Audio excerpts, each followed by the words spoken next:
Okay, అందరికి నమస్కారం.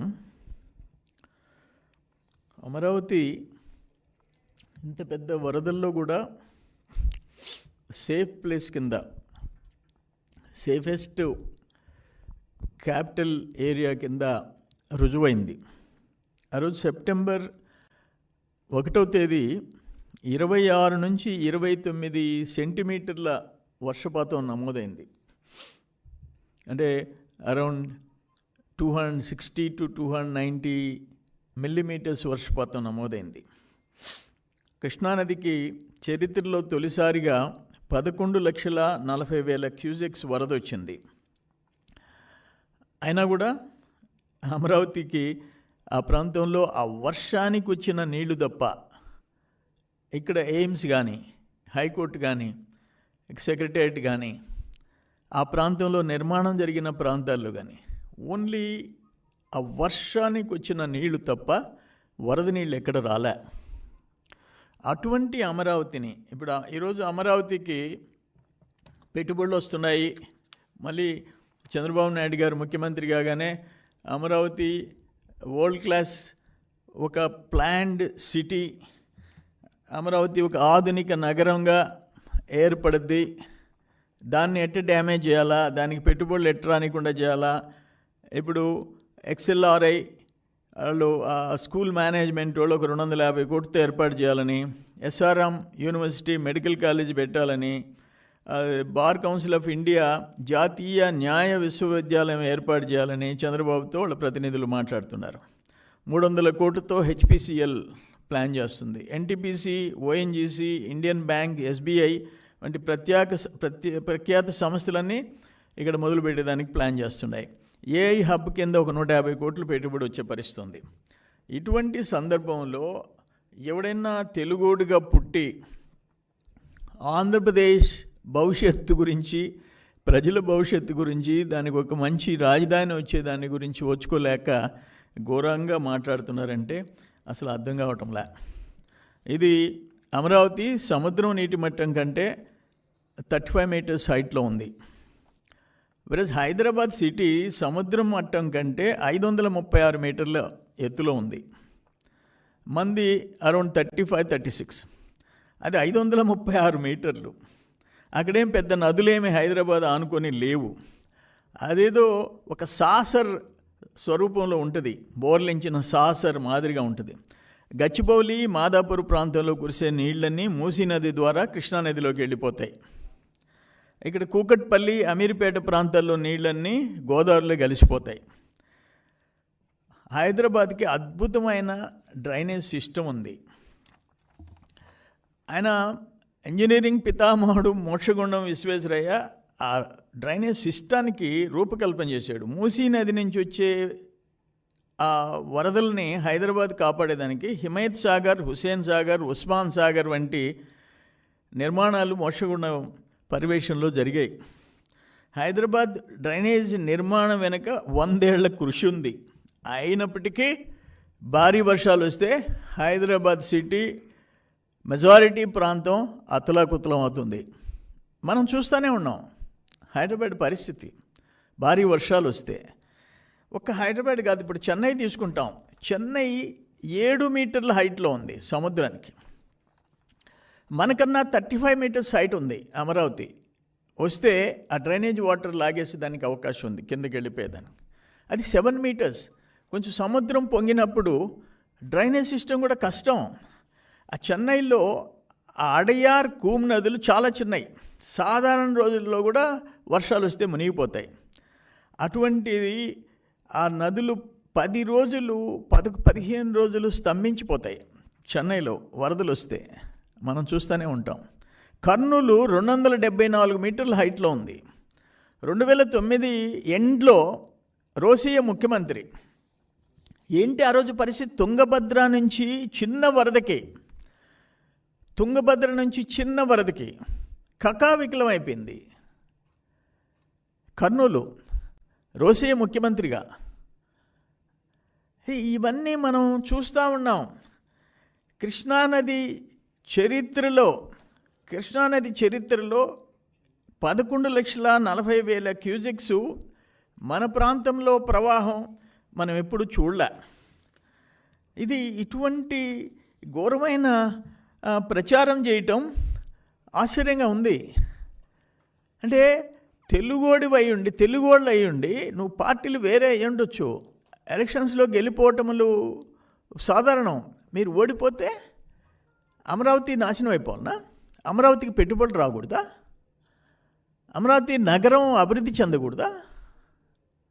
ఇన్ని పెట్టుబడులు వస్తాయనంటే అన్నీ మూలపడిపోవాలన్నా? ఈరోజు అసలు 5 ఏళ్ళు మీరు ఎక్కడి నుంచి పరిపాలించారు? ఎక్కడ సెక్రటేరియట్, ఎక్కడ హైకోర్టు, ఎక్కడ అసెంబ్లీ? జగన్మోహన్ రెడ్డి చెప్పు. వైజాగ్లో పెట్టావా? ఎక్కడ పెట్టావు? అటువంటి అమరావతి నాశనం కోరుకోవటం ఎంత దురదృష్టకరమైన పరిణామమో మాకు అసలు అర్థం కావటంలే. కర్నూలు 274 మీటర్స్ హైట్ సముద్రం కంటే. ఒక చిన్న వరద వస్తే, తుంగభద్ర నదికి రోసియా చీఫ్ మినిస్టర్గా గందరగోళం అయిపోయింది. అది కాకుండా దాదాపు చెన్నైలో 2015లో వరదలు వస్తే 40 లక్షల మంది జీవితాలు కకావికలం అయిపోయినాయి. 40 లక్షల మంది, 250 మంది ప్రాణాలు పోయినాయి. 250 మంది ప్రాణాలు పోయినాయి. చెన్నై, ముంబై, బెంగళూరు, హైదరాబాదు భారీ వర్షాలు వస్తే ఆ వరద ముప్పు అక్కడ అత్యంత పెద్ద నగరాలు ఏ విధంగా గందరగోళమైనాయి. 250 మంది చనిపోయినారు చెన్నై. అన్నీ చూస్తున్నాం. ప్రకృతి వైపరీత్యాలు వచ్చినప్పుడు చూస్తాం. అయినా కూడా ఈరోజు అమరావతి సేఫ్.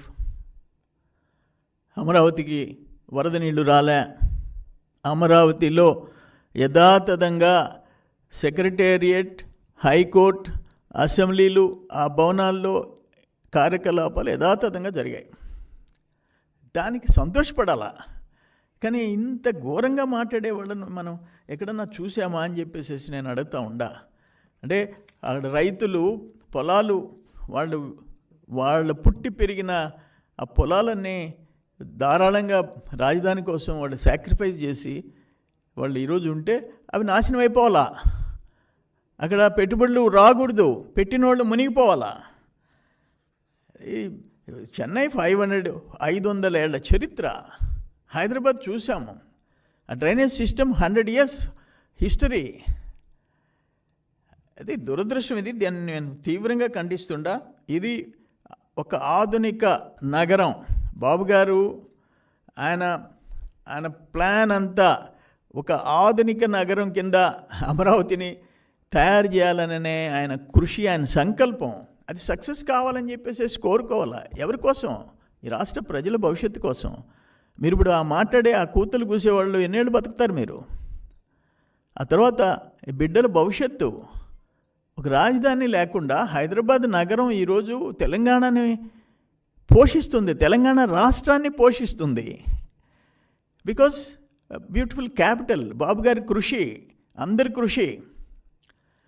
అటువంటి రాజధాని మనకి రావాలని కోరుకుంటే మీ ఆలోచనలనే నేను తీవ్రంగా ఖండిస్తుండా. అమరావతి గురించి నోరెత్తే హక్కు, ఇప్పుడు వరదలు వీటి గురించి మొన్న ఆయన మాట్లాడుతున్నాడు జగన్మోహన్ రెడ్డి. ఏలేరు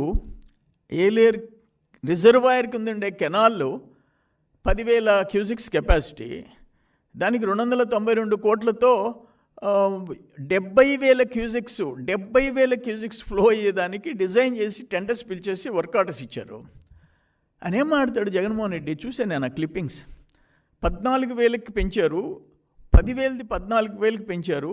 ఈ లోపల నాకు 5 సంవత్సరాలు నీళ్ళు వచ్చినాయి, క్రాప్ హాలిడే ఇవ్వలేకపోయినాను, అందుకని నేను ఆ పని చేయలేదు.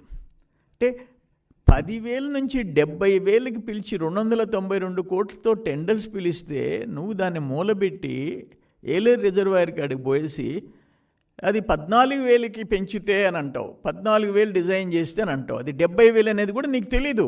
జగన్మోహన్ రెడ్డికి ఆయన ముఖ్యమంత్రిగా చేశాడు 5 ఏళ్ళు, కొంపలు ముంచాడు. అది పరిస్థితి. ఆయన ఆయన మూల కూర్చొని మాజీ ఇరిగేషన్ మంత్రి డ్యాన్సులు వేసుకుంటూ కూర్చొని సర్వనాశనం చేశారు. ఇరిగేషన్ సిస్టమ్ని సర్వనాశనం చేశారు. రాజధానిని మూలకు పెట్టారు. రాజధానిని పోలవరంని పడుకోబెట్టారు. మీకు అసలు రాజకీయాల గురించి, ఈ రాష్ట్రం గురించి మాట్లాడే అర్హత ఎవరికైనా ఉందా అంటున్నా నేను. ఆయన ఒక ఆ నెల్లూరులో ఆయన ఉన్నాడు, KGF 3. ఆయన హిజ్రాల్ని నా మీదకి పంపించినోడు. ఆయన గొప్ప నాయకుడు. ఏం మాట్లాడుతావు? ఒళ్ళు పొగురా? చంద్రబాబు నాయుడు గారు ఒక ముఖ్యమంత్రి గురించి నువ్వెంత, నీ బతుకెంత? 2014 నుంచి 16 దాకా ముఖ్యమంత్రిగా ఆనాడున్న చంద్రబాబు నాయుడు గారి కాళ్ళు పట్టుకొని పార్టీలో చేరతానని పనులు సక్కు పెట్టుకున్నోడికి నువ్వు కాళ్ళు పట్టుకున్నావు. లిటరల్గా, నేనేదో ఊరికే మాట సామెతకి అంటంలా, నిజంగా కాళ్ళు పట్టుకున్నావు. ఈరోజు ఏంటి నువ్వు నోరు పారేసుకోవటం?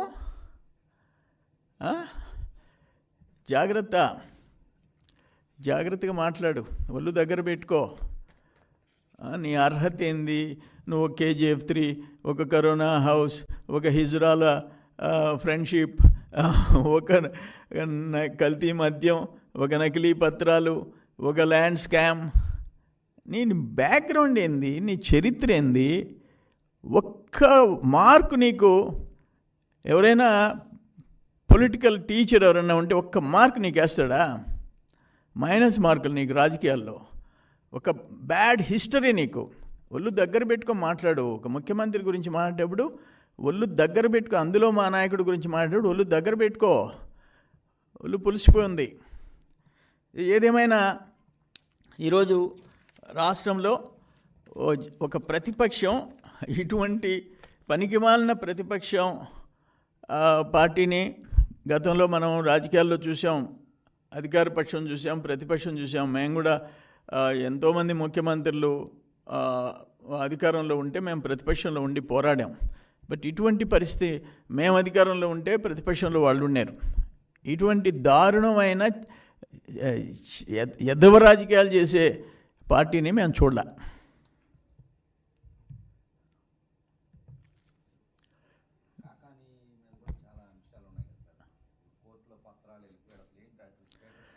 అయ్యా, కాకాని గురించి చెప్పాలంటే ఒక కోర్టు దొంగతనం కేసు కాదు, ఒక హిజ్రాల్ని మా మీద పంపించింది కాదు, ఒక 68 ఎకరాల వరదాపురం మైన్, 14 హిటాచీలు, 30 డంపర్లు, ఒక truck of plastic material red హ్యాండెడ్గా నేను అడ్డం వండుకొని పట్టించా. ఇంకా యాక్షన్ జరగలే. అసలు ఎవరు ఆ డిపాజిట్స్ ఎక్కడికి పోయినాయి? ఆ బ్లాస్టింగ్ ట్రక్ ఎక్కడి నుంచి వచ్చింది?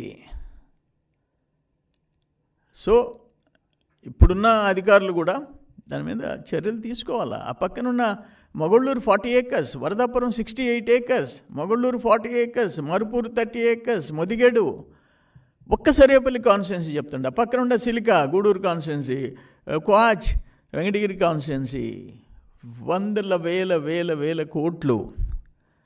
ఏంటిది?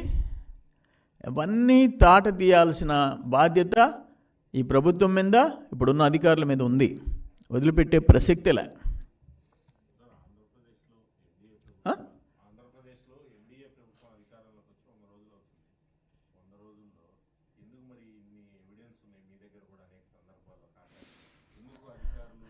అంటే మీరు అడిగిన ప్రశ్న ఒకటి, అప్పులలో కూరుకుపోయిన 10 లక్షల కోట్ల అప్పులు, కట్టాల్సిన అప్పులు, సిస్టమ్స్ అన్నీ కొలాప్స్ అయిపోయినాయి. గాడిని పెట్టేదానికే ఇప్పుడు టైం పట్టింది. డెఫినెట్గా మా నాయకుడు చంద్రబాబు నాయుడు గారి ఆధ్వర్యంలో ఈ ప్రభుత్వం, కూటమి ప్రభుత్వం, ఇంత బరి తెగించి పట్టపొగులు దోపిడీ చేసిన వాళ్ళు ఎవరు తప్పించుకోలేరు. టైం వస్తుంది. అన్నీ స్టార్ట్ అయినాయి, విచారణలన్నీ స్టార్ట్ అయినాయి. నేనే ముఖ్యమంత్రి గారిని అడిగితే 2, ఒక హౌసింగ్, ఇంకొకటి ల్యాండ్, వీటి మీద ఆయన విజిలెన్స్ ఎంక్వైరీ చేశాడు. ఇంకొకటి లిక్కర్ మీద ఒక CID ఎంక్వైరీ చేశాడు. ఆయన ఏ రోజు వెనకాడే ప్రసక్తిలా. ఈ దోపిడీల మీద విచారణ మేనట్టు అడగంగానే ఎస్ అని చెప్పి విజిలెన్స్కి రెఫర్ చేశాడు. అవన్నీ జరుగుతాయి. ఎవరైతే దోపిడీదారులు ఉన్నారో వాళ్ళందరూ వడ్డీతో కూడా కక్కక తప్పదు. సార్ ఇంకొకటి, పార్టీలు మారుతున్నారు. నెల్లూరులో కూడా కార్పొరేటర్లంతా మూకుమ్మడిగా చేరారు. బాలినేని గారు కూడా జనసేనలో చేరతారంటున్నారు. ఇంకా కొంతమంది పేర్లు వస్తున్నారు. ఎట్లా చూస్తారు? మంచిది, ఆ పార్టీ ఖాళీ అవుతుంది. కొంతమంది తెలుగుదేశం, కొంతమంది జనసేన, కొంతమంది బీజేపీలో చేరుతున్నారు. జగన్మోహన్ రెడ్డి, భారతమ్మ ఇద్దరు మిగులుతారు, ఇంకెవరు మిగలరు. జరగబోయేది అది. సాక్షి పేపరు, సాక్షి ఛానల్ మిగులుతాయి. నేనేమంటానంటే మిగతా వాళ్ళకి కూడా, మిగతా కొన్ని ఛానల్స్కి కూడా మీరు జర్నలిజం ప్రజలకు మంచి చెడుల గురించి నిష్పక్షపాతంగా కీ రోల్ ప్లే చేయాల్సిన ప్రజల మధ్య, అది జర్నలిజం అంటే. దాంట్లో ఇప్పుడు జరిగే ఘోరమైన కొన్ని ప్రచారాలు వాళ్ళు చేస్తే వాస్తవాలకు మీ బాధ్యత కూడా ఉంది, మీడియా బాధ్యత కూడా ఉంది. అందుకని నేనేమంటాను, మనం ఈరోజు ఆంధ్రప్రదేశ్ విడిపోయిన తర్వాత తెలంగాణతో, పక్కనున్న తమిళనాడుతో, కర్ణాటకతో పోటీ పడే పరిస్థితికి మన రాష్ట్రం రావాలని చెప్పి, అది ఎలక్ట్రానిక్ మీడియా అయినా, ప్రింట్ మీడియా అయినా, వేరే ప్రతిపక్ష పార్టీ అయినా, అల్టిమేట్ విష్ అందరికీ ఆ సంకల్పం రాష్ట్రం భవిష్యత్తు బాగుపడాలని చెప్పి కోరుకోవాలా. రాజకీయాల్లో మేము గెలవాలా, తెలుగుదేశం ఓడిపోవాలా అని కోరుకోండి. కానీ రాష్ట్రం భవిష్యత్తు, రాష్ట్రం దెబ్బతినిపోవాలని చెప్పి కోరుకుంటే, రాష్ట్రానికి చెడు పేరు రావాలని కోరుకుంటే ఏంటది? కరెక్ట్ కాదు. అంటే నేను దాంట్లో కూడా వీలైనంత వరకు ఫిల్టర్ చేసి మంచివాళ్ళందరినీ వస్తే చేర్చుకోండి. నేను అది చెప్పాను నెల్లూరులో కూడా, మంచివాళ్ళు వస్తే చేర్చుకోవటం, వెరీ బ్యాడ్ హిస్టరీ ఉండేవాళ్ళని పక్కన పెట్టడం, అది మనం చేయాల్సింది.